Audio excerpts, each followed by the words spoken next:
Shalom peuple dédié, bienvenue dans votre émission Parole au Pasteur, une émission qui est conçue en vue de partager ensemble avec vous peuple dédié la parole du Christ.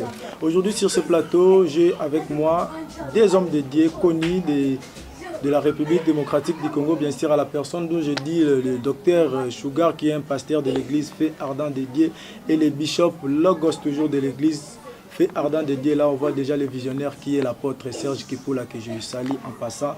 Aujourd'hui on va parler de l'offrande. Avec nos pasteurs ici présents, on va traiter les 4 petits points qu'on a dit énumérés. On va parler de qu'est-ce qui est ou bien quel est le vrai ou l'origine de l'offrande, quel est le vrai sens de l'offrande selon la Bible et puis selon notre dictionnaire qui est la Rousse qu'on a dit faire nos recherches et puis on va parler bien sûr du but de l'offrande.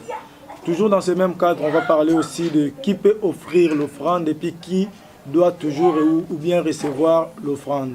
Sur ce, je commence d'abord par saluer le pasteur Sugar de l'église Fait Ardent dédié avec qui je dis bonjour pasteur Sugar. Bonjour mon frère. Vous allez très bien pasteur. Grâce à Dieu tout va bien. Okay, merci beaucoup pasteur. Nous sommes en train de parler aujourd'hui de l'offrande. Mais avant d'entrer dans notre vif du sujet, je vais encore saluer aussi le bishop Logos avec qui je dis déjà bonjour bishop. Bonjour mon frère. Vous êtes très à l'aise je pense. Bien sûr que oui, car la grâce de Dieu est là. Ok, aujourd'hui on va parler de l'offrande avec vous, mais commençons d'abord avec le pasteur Sugar. Pasteur Sugar, j'aimerais bien avant toutefois de commencer de vous-même vous présenter devant le peuple dédié. Ils vont encore vous connaître bien sûr à long et à large. Présentez-vous et puis on va continuer avec notre sujet. Merci pour la parole. Je pense que si nous sommes aujourd'hui ici, c'est grâce à Dieu d'abord que je tiens à exprimer ma gratitude. Je m'appelle Sugar Boutoké, je suis un enseignant de la parole de Dieu depuis plusieurs années. Nous sommes dans les champs du Seigneur. J'exerce actuellement à Kinshasa et je suis père d'un mignon garçon qui s'appelle Eden Dinanga. C'est tout ce que je peux dire pour ma présentation. Merci beaucoup, le père de mignon garçon. On les salue aussi déjà de passant. Pasteur Sugar, c'est quoi le vrai sens de l'offrande? C'est quoi l'offrande selon la Bible? Et puis selon notre dictionnaire qu'on a dit faire des recherches qui est la Rousse. Oui, si je peux répondre à cette question, okay. Je dirais d'abord aux enfants de Dieu qui nous suivent que l'offrande, c'est l'action d'offrir. Et offrir, c'est quoi? Par définition, si on doit se permettre de le faire selon le dictionnaire, offrir, c'est le fait de présenter quelque chose à quelqu'un ou à une entité. Une entité, ça peut être un être suprême. On présente quelque chose tout en souhaitant que cette personne ou cette entité puisse l'accepter. Ça, c'est le concept. Alors, quand on présente quelque chose, il ne suffit pas seulement de présenter la chose. Il y a un aspect. La personne à qui on présente la chose doit l'accepter. Et dans un sens spirituel, une offrande qu'on présente à Dieu, Dieu doit l'accepter en tant que roi. Et quand une offrande n'est pas acceptée à Dieu, ça ne vaut plus la peine d'être appelé offrande. Merci beaucoup. Quand une offrande n'est pas acceptée de Dieu, ça ne vaut pas la peine d'être appelé offrande. Alors, tout de suite là, on va aussi poser la question au bishop Logos qui va aussi essayer de nous expliquer c'est quoi le but de l'offrande. L'offrande, oui, mais c'est quoi vraiment le but de l'offrande? Mais toutefois, bishop, avant de répondre à cette question, j'aimerais aussi que vous vous présentiez aussi devant le peuple de Dieu. Ils vont vous connaître et puis vous allez répondre à votre question, bishop. Merci beaucoup. Je réponds au nom de Logos Lundula. Je suis un bishop et ça fait plus d'une vingtaine d'années que j'exerce le ministère et je pense que je peux m'arrêter là à cela. Ok, merci beaucoup bishop Logos. Maintenant pour vous étant serviteur ministre de Dieu, c'est quoi le but de l'offrande? D'abord, avant de répondre à votre question, j'aimerais un peu épingler quelque chose. Qui peut offrir? C'est cela aussi le problème parce que le docteur Sugar venait déjà de définir l'offrande. Au fait, c'est lui qui peut offrir l'offrande. Parce que offrir, c'est un acte de foi. Ok. Et c'est aussi un acte de croyance. C'est en offrant Ouais. qu'on prouve réellement qu'on croit à quelque chose ou à une entité. Donc, c'est lui qui peut offrir et c'est lui qui croit à quelque chose. Ouais. C'est lui qui croit en Dieu. D'accord. C'est lui qui croit à une entité. C'est la personne qui est habilitée à offrir à Dieu. Merci beaucoup. C'est la personne qui est habituée d'offrir à Dieu. Nous offrons, mais nous ne savons pas qu'est-ce que nous offrons et puis comment offrir. Aujourd'hui, chers téléspectateurs, vous allez comprendre que c'est quoi l'offrande. Et puis avec les serviteurs, vous êtes en train de comprendre déjà que nous sommes en train d'expliciter certains points. Donc on était ignorants. Alors tournons vers le pasteur Sugar qui va encore nous donner des conséquences d'une bonne offrande. Mais on ne va pas seulement se limiter là parce que quand une personne donne l'offrande, on va savoir des conséquences positives. Et puis une personne qui n'offre pas, ou bien une personne qui vient offrir, mais qui n'a pas la conscience d'une offrande honnête et juste. Quelles seront aussi les conséquences, pasteur Sugar? Merci bien-aimé pour la parole. Ok. Je pense que nous devons comprendre une chose. D'abord, quand la personne vient pour offrir, c'est qu'il croit en Dieu. Ok. Mais Dieu exige une certaine règle au chef de la personne qui vient offrir. D'abord, son attitude. Et pourquoi nous devons offrir? C'est très important. Ok. Avant même de voir les conséquences, nous devons comprendre pourquoi nous devons offrir. On offre par rapport à la reconnaissance. Parce que l'offrande, offrir, c'est un acte d'adoration. On est en train de donner par rapport à une reconnaissance. La Bible déclare, si vous lisez dans le livre de Deutéronome chapitre 8, à partir du verset 17 à 18, là Moïse est en train de dire aux enfants d'Israël, il dit, méfiez-vous de vous taper la poitrine en disant que ce que je possède, ce que j'ai gagné, vient de ma propre force. Car c'est l'Éternel qui nous acquiert toutes ces richesses. Donc si tu comprends d'abord que l'Éternel est la source de tous tes revenus, et la source de tout ce que tu possèdes, en guise de reconnaissance, c'est naturel, tu vas offrir. Tu es en train d'adorer. Parce que reconnaître, c'est en quelque sorte honorer la source. Alors, l'offrande a un sens d'honneur. C'est très important. Nous offrons parce que nous sommes reconnaissants de ce que nous sommes. Tout ce que nous sommes, tout ce que nous possédons vient de Dieu. Ça, c'est important. Positif, c'est du côté positif. Ok. Il y a une personne maintenant, pasteur Sugar, pardon, Oui. qui vient offrir en ayant des problèmes au quartier, dans sa famille, mais il s'est dit d'abord, je vais offrir à Dieu qu'il laisse, ou soit sa famille en famille. Et la personne se paye des lix de venir donner l'offrande, par exemple, même de 1000 francs ou 500 francs. C'est une bonne offrande. Ça sera recevable ou comment? Merci. J'aimerais dire ceci pour éclairer l'opinion. D'abord, quelle est l'offrande que Dieu peut agréer? L'offrande que Dieu agrée n'est pas une offrande par rapport à une quantité, une certaine quantité. Non. L'offrande que Dieu agrée n'est pas par rapport à une mesure fixée par les hommes. Dieu ne voit pas l'extérieur.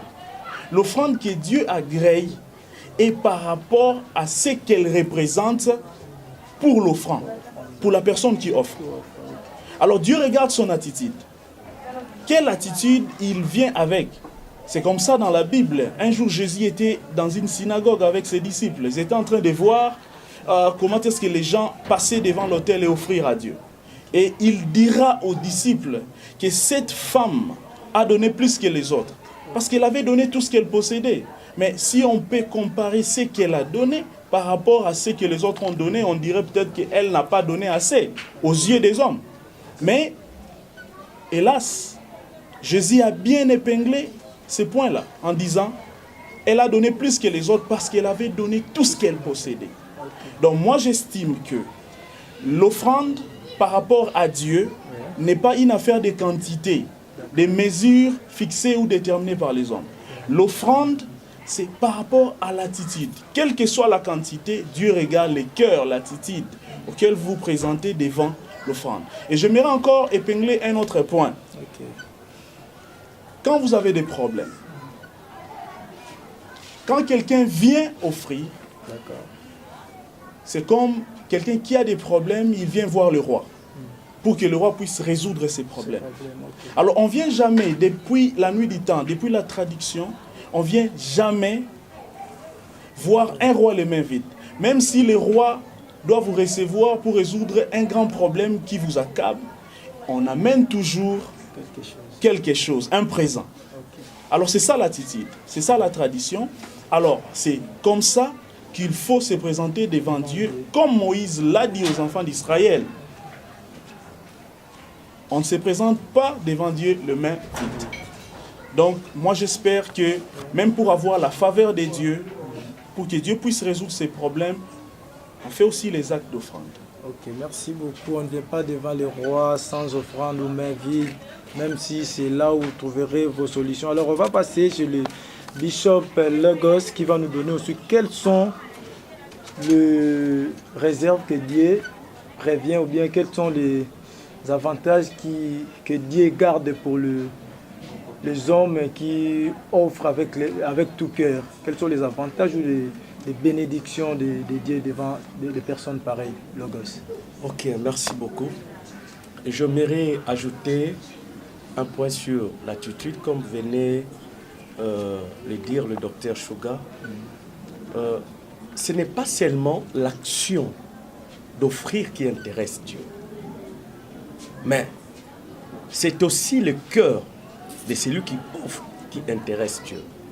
Vous allez vous rendre compte que dans Genèse chapitre 4, le verset 4, là, on nous donne l'exemple de Caïn et Abel qui vont aller offrir à Dieu. L'autre offre et Abel aussi offre. Mais vous allez trouver dans ce passage Dieu en train de dire ceci. Il a regardé d'abord le cœur d'Abel et ensuite il regarda aussi son offrande. Donc, le fait d'offrir à Dieu, cela ne veut pas dire que Dieu va l'accepter. Non. Ce qu'il faut faire en premier, c'est d'abord le cœur. Et le cœur, ce n'est pas cet organe que nous parlons ou que la médecine nous parle, mais c'est la disposition, c'est l'intention qu'a celui qui cherche à offrir ou l'offrant à Dieu. C'est ça la chose la plus importante à chercher avant d'offrir ou de passer à l'acte qu'on appelle offrir. Merci beaucoup. C'est l'acte qu'on doit passer par là. Donc il faut d'abord être préparé pour offrir à Dieu selon le Bishop et Logos. Je pense que c'est la parole de Dieu. Mais ça sera maintenant des questions en relais qui va préoccuper tous les deux serviteurs qui sont ici sur plateau. J'ai fait les interviews. J'ai pris les interviews des fidèles qui sont des chrétiens ou des chrétiennes qui ont dit intervenir. Vous aurez les images. Un papa qui dit, Bishop, un jour dans une église, un pasteur qui faisait l'appel des fonds, et le pasteur ou le messier qui faisait l'appel des fonds a demandé 5 000 francs, et sa femme qui avait seulement 500 francs s'est élevée pour aller offrir à Dieu. Le pasteur a dit se permettre à ouvrir la main de sa femme pour dire que Maman Mbongo Oyote, tu as 5 000. Le pasteur a fait retourner la maman et puis le mari de la femme a dit, soit l'époux plutôt de la femme a dit, Maman Oyote sous l'église à Rokende, il faut nos zonga. Et tant que bishop, l'église Moko va se permettre de zongi ça. Moi, si mon repas a 500 francs, là, ça ne compte pas la foi, ça compte les montants avec l'appel des fonds. C'est biblique d'abord. En tout cas, merci. Et je dirais directement que je me pose la question si il connaît réellement la parole de Dieu. Parce que la Bible dit ceci en Lévitique. Dieu a prévu même le moyen ou le mécanisme pour offrir. Vous allez vous rendre compte que lorsque vous lisez Lévitique, Dieu prévoit ceci. Lorsque vous n'avez pas un bœuf à offrir, vous pouvez Offrir une brebis. Et lorsque vous n'avez plus aussi la brebis, vous pouvez offrir même un pigeon. Donc, en cela, nous comprenons que, en ce qui concerne l'offrande, c'est par rapport à votre capacité. Et la Bible dit ceci, que chacun donne selon ce qu'il a résolu dans son cœur. Donc, c'est scandaleux ce comportement de ce pasteur-là. Et je dirais que c'est un comportement purement païen. Ce n'est pas vraiment un comportement d'un homme de Dieu. Parce que ce n'est pas nous qui fixons le montant ou la modalité d'offrir, mais c'est Dieu qui agrée. Je peux demander 5 000 francs. Et si Dieu n'agrée pas cela, ça n'a pas de sens. Donc ça n'a pas de sens, son offrande sera un sacrifice inutile. D'accord, c'est que quelque part les hommes de Dieu sont en train aussi de détruire le fidèle ou le peuple de Dieu. Ah oui, dans cela il y a à boire et à manger, il y a des vrais hommes de Dieu, parce qu'un homme de Dieu doit d'abord être un berger au préalable. Un homme de Dieu, ce n'est pas un loup. Ce n'est pas un loup qui détruit des brebis. Ce n'est pas un loup qui mange les brebis. Mais c'est un berger. Il est là pour garder les brebis, pour chercher la nourriture pour les brebis et les amener vers le vert pâturage. Merci. Donc c'est ça son rôle. Donc ce pasteur-là a confondu son rôle. Merci beaucoup, Pasteur Sugar. Parmi les interviews que j'ai dû faire, une maman qui dira que vous les serviteurs, vous les hommes de Dieu, premièrement, vous ne savez pas donner l'offrande. Deuxièmement, même si un fidèle a un problème, toujours cadré de notre sujet qui est l'offrande, vous ne savez pas soutenir vos fidèles.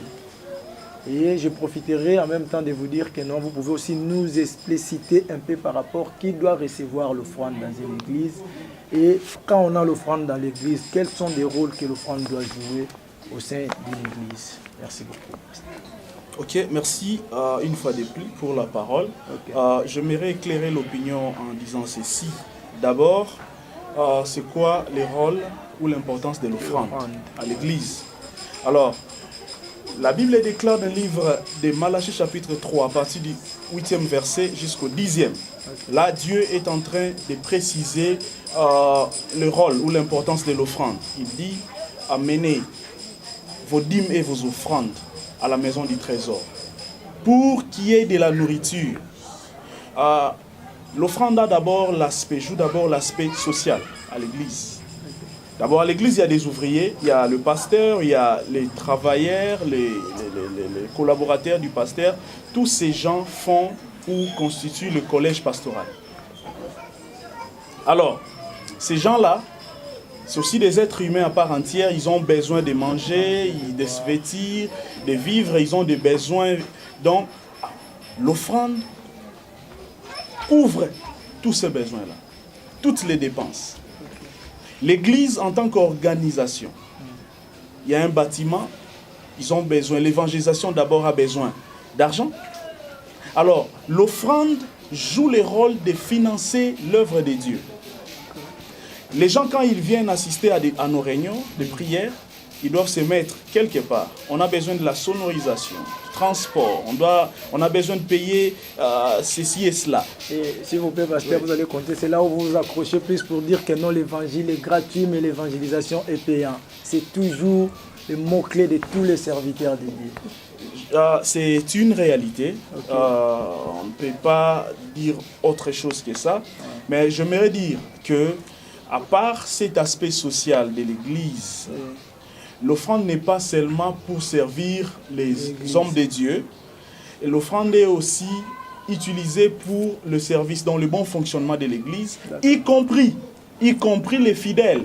De l'Église. Même ceux qui viendront visiter l'Église. Donc les étrangers, les veufs, les orphelins, ils ont droit aussi. Ils ont leur part dans l'offrande. Alors, c'est ça la logique. C'est ça la réalité. Alors quand un malheur arrive, frappe un fidèle ou un membre de l'Église, l'Église est censée. Alors maintenant, on a un problème, comme vous m'aviez dit dans votre question, vous demandez qui doit recevoir l'offrande.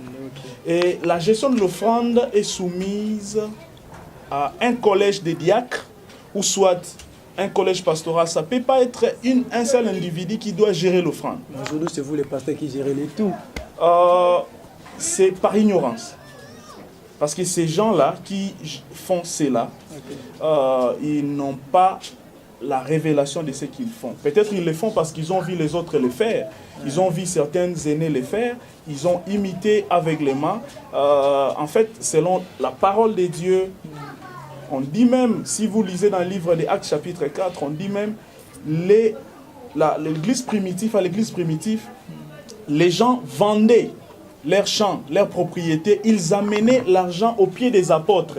Mais les apôtres, à leur tour, ne s'encaparaient pas de cette richesse ou de cette fortune. Ils distribuaient à tout le monde selon leurs besoins. Pour permettre à tout le monde d'avoir à quoi l'équilibre manger. dans l'aspect social. D'accord. Qui n'est pas le cas. Oui. Vous ne déclarez pas une guerre aujourd'hui, pasteur Sugar, parce que vous êtes en train, on dirait, de défier tous les pasteurs qui ont des comportements de ceux que nous sommes en train de citer là. Parce qu'aucun pasteur ici au Congo pourrait accepter de partager les dîmes avec moi. Si aujourd'hui il m'acceptait, demain il n'acceptera pas, pasteur. Je serai maintenant un dérangement pour lui, je n'aurai plus la place chez lui parce qu'il dira, ah, il est encore venu, celui-là, il est venu seulement demander. Mais cette histoire des dîmes, ça commence où? Si on fait référence à la lumière de la parole de Dieu, on se rendra compte que ça commence à partir de l'Ancien Testament. Okay. Mais qui avait droit de la dîme? Ce n'était pas seulement les souverains sacrificateurs, ni les sacrificateurs, mais tous ceux qui œuvraient, tous ceux qui étaient disposés au service de l'Éternel. Moi, je pense que la dîme, les offrandes, c'est au bénéfice de tout le monde. Mais, pas en désordre. Il faut qu'il y ait de l'ordre, un groupe de gens qui gèrent, qui savent comment faire le partage. Ok, merci beaucoup. Donc, l'offrande n'est pas seulement fait pour les hommes dédiés. Même les fidèles peuvent en profiter, mais ce n'est pas en désordre. On doit toujours savoir comment donner et puis qui donner et qui pourrait manger ou qui pourrait bénéficier de l'offrande. Le pasteur Sugar l'a dit précisément. Toujours dans ce cadre de notre émission ici, on a notre rubrique qu'on appelle Place à la parole qui va intervenir d'ici là. Mais avant ça, passons un peu à la pause. On va un peu se détendre avec cette belle chanson qui nous propose notre réalisateur Jancy Kimvula. Parole au pasteur. Parole au pasteur.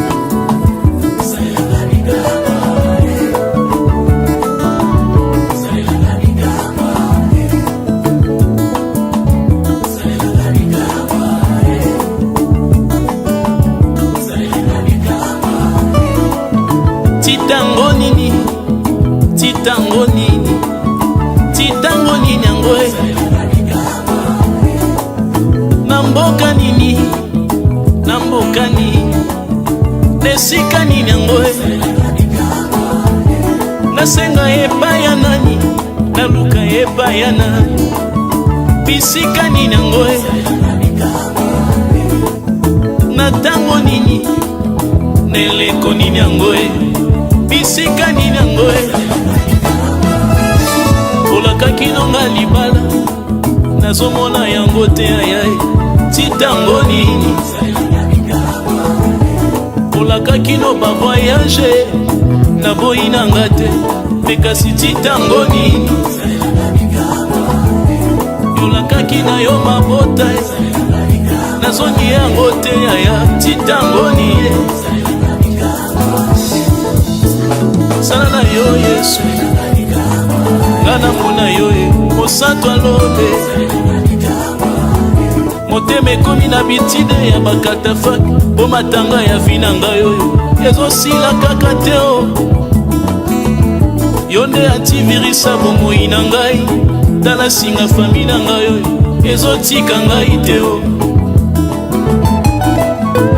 sala yo moko mokonzi olebelema yaya na vi na ngai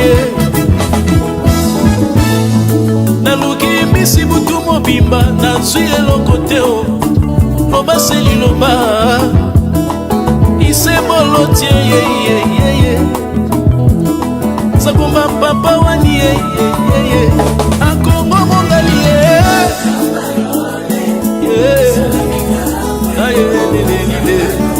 elombe na ngai naza kaka na yo mosungi na ngai oyo. Parole au pasteur. Parole au pasteur. Merci beaucoup Montréal, que j'aime beaucoup appeler Jancy Kimvula Kinshasa pour cette belle chanson que tu nous as proposée. Passe maintenant à la prédication. On va suivre cette très belle prédication avec le pasteur Sugar qui va nous parler de l'offrande. Peuple de Dieu, restez scotché, branché. Vous allez suivre cet enseignement avec le pasteur Sugar. Suivez. Parole au pasteur. Parole au pasteur. Merci, bien-aimé. Si je dois dire quelque chose par rapport à ces sujets sur l'offrande, je dirais ceci. L'offrande est une activité qui a commencé avant nous, avant même qu'il y ait l'existence de l'Église. L'offrande a commencé avant même qu'il y ait la loi. Depuis la sortie du jardin d'Éden, l'offrande a commencé à partir de Caïn et Abel, le premier à offrir. Alors, mais nous constatons une seule chose. L'offrande est une affaire de l'offrande, entre l'offrande, le sacrifice et Dieu. Quand on offre pour que Dieu puisse agréer cette offrande. On offre pour que on puisse recevoir de Dieu une faveur, la sécurité, le pardon, qu'on puisse attirer attention, qu'on puisse inviter la présence divine dans nos vies, afin que la situation qui est bloquée puisse changer. Mais il ne suffit pas seulement d'offrir. Il y a des préalables, il y a des principes que Dieu a fixés. Quand on offre, on doit avoir quelle attitude? C'est ce qui est important. Il ne suffit pas seulement d'amener une somme colossale, il ne suffit pas seulement d'amener une quantité d'argent pour se dire que j'ai donné cet argent et Dieu va exaucer par rapport à la quantité. Comme je l'avais dit, quand on offre à Dieu, il faut avoir l'attitude d'humilité, l'attitude d'adorateur. On doit reconnaître en soi qu'on n'est rien sans Dieu. On offre parce que Dieu est Dieu. On offre pour adorer Dieu. On offre pour honorer Dieu. On offre aussi pour que Dieu puisse nous faire grâce, pour que Dieu puisse nous donner ses faveurs. Alors, faisons attention à la manière dont on donne. La Bible déclare, dans le livre de Matthieu chapitre 5, Dieu dit, Jésus dit à ses disciples, quand quelqu'un se présente devant l'autel et qu'il se rend compte que son frère a un problème contre lui, cette personne doit laisser cette offrande. Il ne doit pas présenter son offrande. Comment est-ce que nous offrons? Quand on n'a pas le cœur pur, n'offrez pas à Dieu parce que votre offrande ne sera pas exaucée. Il faut vous sanctifier. Il faut réparer vos horaires et être humble quand vous êtes en train d'offrir. Exprimez votre gratitude, n'offrez pas pour que les gens puissent vous voir. Offrez pour que Dieu puisse être honoré. Offrez en guise de reconnaissance. Offrez parce que tout ce que vous possédez, sans Dieu, vous n'êtes rien. C'est tout ce que j'aimerais dire en ces moments aux enfants de Dieu. Enlevez dans votre tête cette attitude de compétition. Vous venez offrir pour impressionner le pasteur, vous venez offrir pour impressionner vos condisciples ou les autres frères à l'église, mais offrez pour honorer Dieu, offrez avec humilité, car Dieu fait grâce aux humbles et Dieu se méfie des orgueilleux. Merci. Parole au pasteur. Parole au pasteur. Bishop Logos, place à la parole. Merci. Nous lisons Genèse chapitre 4, le verset 4, le 4e verset, la Bible dit ceci. Abel, de son côté, présenta le premier-né de son petit bétail avec leur graisse. Dieu, Yahweh, regarda avec plaisir Abel et son offrande. Dans ce passage que je viens de lire, la Bible nous montre deux personnes devant l'autel de Dieu. De l'autre côté, il y avait Caïn et de l'autre, il y avait aussi Abel. Les deux cherchent à offrir, à faire l'acte d'offrande, et Caïn offre son offrande et Abel aussi offre.